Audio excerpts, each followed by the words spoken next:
Hello everybody, today we're going to start our lesson, our unit on inequalities. Today specifically we're just going to talk about kind of what an inequality is and how we are going to graph them. So we've talked about equations all in last unit, and with equations most of the time there's just going to be that one right answer, right? X equals 4, X equals 5. The only way that there's not just that one right answer is if we get those weird solutions like no solution or infinitely many solutions. However, with inequalities, there are infinitely many solutions every time, right? Because if you think about like even some of these examples I have here for this internet ad, right? It says internet prices are starting at $19.95 a month. Does that mean that everyone's going to get the price of $19.95? No, right? It means it's starting at that price. So that's probably the lowest that they offer, but prices could be much higher than that, right? There's lots of different answers or a lot of different prices that you could pay. Same thing here. You always see this at the store, right? You get excited because you see a rack that says the clothing is starting at $3.99. Again, it's starting at that price. It doesn't end at that price. There's a lot of clothing items probably on that rack that are quite a bit more than $3.99. But there might be one or two things on that rack that's have a price of $3.99, so they can say it starts at $3.99, when in fact, most things are probably more expensive than that. So in other words, an inequality is a mathematical sentence that uses a symbol to compare the values of two expressions. The symbols that are used are, this is the first one, this means greater than.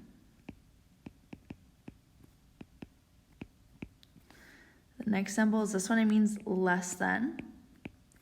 The way I remember the difference between greater than and less than, the less than symbol looks like an L, right? So that's why I remember that one is less than. If we add a little line underneath like this, it means greater than or equal to. Greater than or equal to, the line means the or equal to part. Same thing on the flip side, if I go like this means less than or equal to. You've probably seen all of these before. And the last symbol I just want to put in here just so we know what it means. I think we probably do. But if you see an equal sign with a slash on it, that means does not equal. So you have to understand what these signs are, right, so that you can be able to read them. So like for instance, if I see this right here, I'd say 2 is less than 3, right? It's the less than sign. The next one, x is less than or equal to 3. Last one, x is not equal or does not equal 4.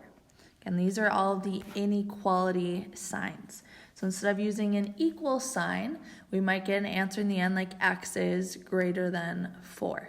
Again, there's infinitely many solutions to that, right? There's infinitely numbers that are greater than 4.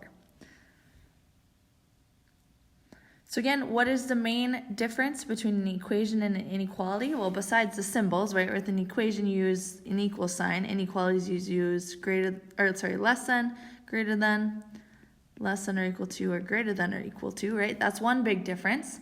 But with equations, we say that they compare two expressions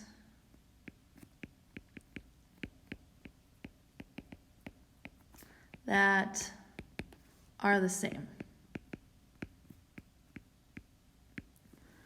So for example, you might have 2x plus 4 is equal to x plus 2. We're comparing two expressions that are the same. We can use them to figure out what x equals. Whereas with inequalities, basically the same definition, except now we are comparing, just say compares two expressions that are not the same. Again, in an example, it could be just like the equation one, but in my case, I might have 2x plus 4 is greater than x plus 2. Inequalities and equations. So here's a quick example. It might be wise to pause the video, try these ones on by yourself. You just want to write an inequality that represents each verbal expression. All right, welcome back. So here we're just going from words to symbols just like we did before. Here it says x, so that's my unknown, is greater than, so I'm going to put the greater than sign, 3. That's all I'm looking for. X is greater than 3. On the next one, it says 5 is less than or equal to. So 5 is less than or equal to, so I got to put that little line underneath, D. And the last one, 5 does not equal 6. So 5 does not equal, so equal sign with a slash through it, 6. Again, just putting those words into symbols. So when we're talking about a solution to an inequality, it's any number that makes that inequality true. Same thing is true for an equation, right? The solution to the equation is what we get in the end, where we get like x equals 5, right? That's the number that when we plug it into our equation, it makes it true. That's the solution. Same thing with inequalities. So if I asked you to identify the solutions to this inequality here, x is greater than 5, I gotta think, well, if I plug in 3 for x, is 3 greater than 5? No, right? So that's not a solution. The next one, if I plug in 7, I get 7 is greater than 5. That's true, so that means it's a solution. It makes the inequality true, so it makes it a solution. If I plug in 5, I get 5 is greater than 5. Can something be bigger than itself? No, right? So this means 5 is not a solution. If it had the little line under it and said greater than or equal to, then it would be a solution. This last one, 100, is that greater than 5? We would say yes, right? So that's a solution. So 2 of the possible solutions, again, remember there's infinitely many, are 7 and 100. Here's one, again, asking you to determine if these are solutions, -3 or -1. Same process as before, we just plug it in. So I have 2 times x, so I'm going to put a parentheses where the x is, because that's what I'm going to plug something in for, plus 1 is greater than -3. So let's first check and plug in -3. So if I do that and I just simplify the left-hand side of this inequality, I get 2 times -3 is -6 plus 1, again, is greater than -3. I simplify this right here, -6 plus 1 is -5. So I get -5 is greater than -3. That is false. Oops, -3. That is false, right? -3 is bigger actually than -5. It's further right on the number line. So that means that's not a solution. It does not make my inequality true. Same thing for the next one. I got to plug in -1. So if I just do that over here, 2 times x plus 1 is greater than -3. Again, wherever I plug something into, I just like to put parentheses so I can remember where to plug it into. So I get 2 times -1 is a -2, plus 1 is greater than -3. -2 plus 1 is a -1. It's greater than -3. -1 is greater than -3. That is true. So that means -1 is a solution, whereas -3 was not a solution. It made my inequality true when I plugged it in, which means that's why it's a solution. All right, so now we're going to move on and we're going to do some graphing of inequalities. So whenever you have just like x equals a number, right, that's when it's just going to be a point on your number line. When we are graphing inequalities, there's a couple things that we have to take into play or take into consideration. And hopefully you notice some things here, right? Sometimes we have a closed circle, sometimes we have an open circle, and we have arrows going in each direction. So let's figure out why we have these things the way they are. A closed dot on a graph means that that number is part of the solution. So that means if I'm graphing inequalities that are less than or equal to or greater than or equal to, I have to use a closed dot on my graph.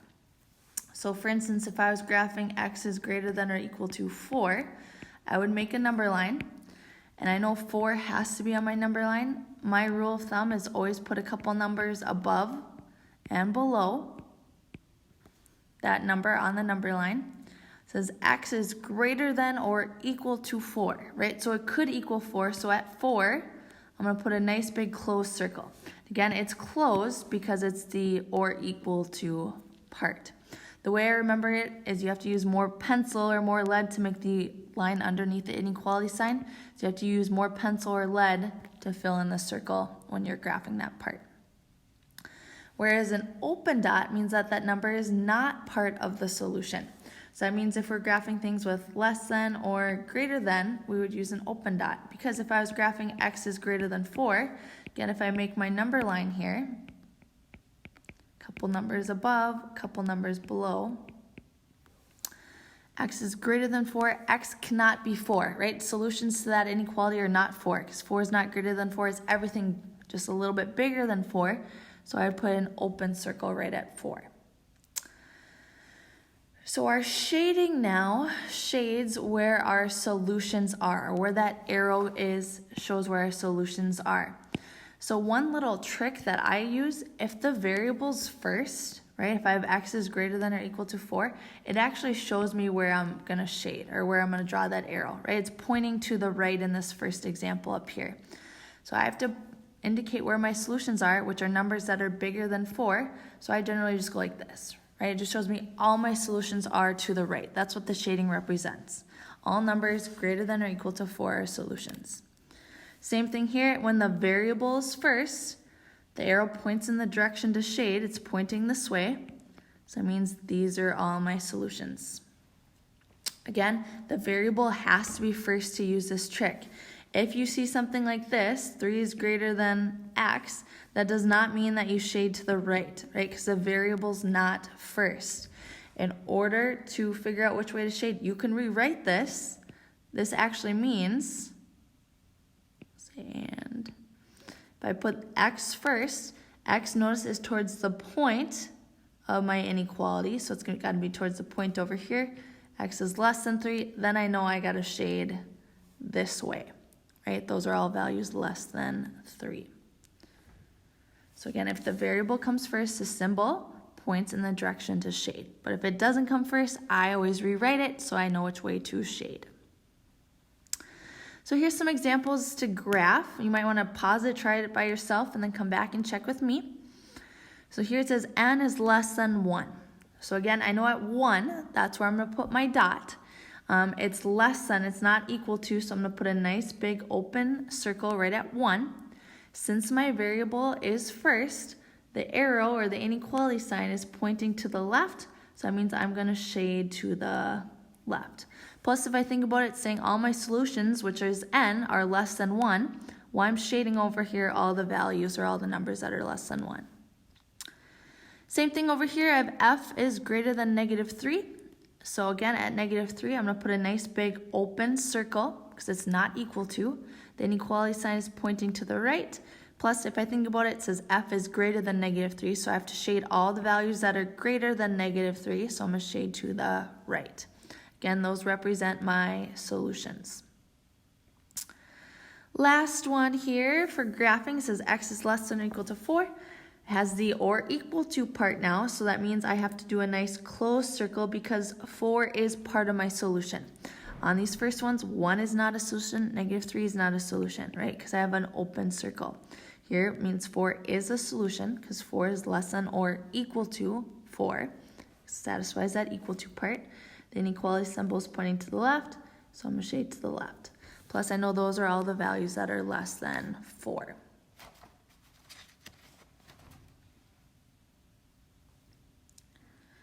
So here's just a quick synopsis of steps to graphing an inequality. Make a number line that includes the number of the inequality. I always put a couple numbers above and below that number on the number line. You want to put a circle on the number that you have, if it's n greater than 4, n is less than 3, whatever that number is, and you got to determine if it's shaded in or not. Again, you have a closed circle if it's less than or equal to or greater than or equal to. You have an open circle if it's just less than or greater than. Then you highlight to the arrow, so to the right if it's greater than, right? If the arrow's, and you see that the inequality sign is pointing right, and to the left if x is less than, or if your variable is less than, right? So those are all the values that are less than that number that you put at the dot.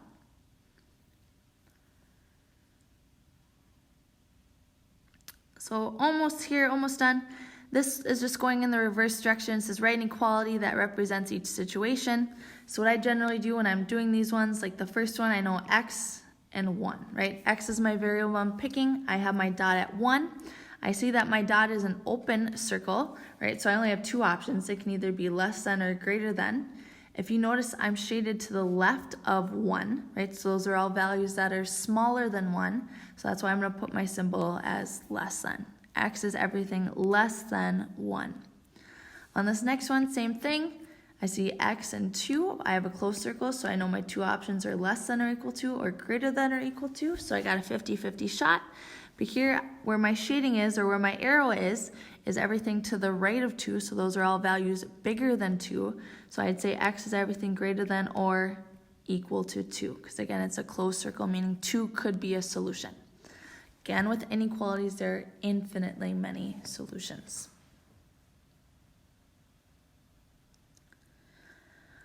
Last one here, just a real world one. I saw this in the Fargo forum. It says that this car price is starting at $12,999. So if it's starting at that value, again, that's the lowest price that they're going to give that car for, right? It could be anything more than that because it just starts at that value. So if I make the price of the car X, I'm going to say the price of the car is everything greater than or equal to $12,999. Right? It's not going to be less than that if it's starting at that value. And since it's starting there, it could definitely be that value, but it could also be anything a lot more. That's why we say greater than or equal to $12,999. All right, so here's our first video, our first lesson on inequalities. Please let me know if you have any questions.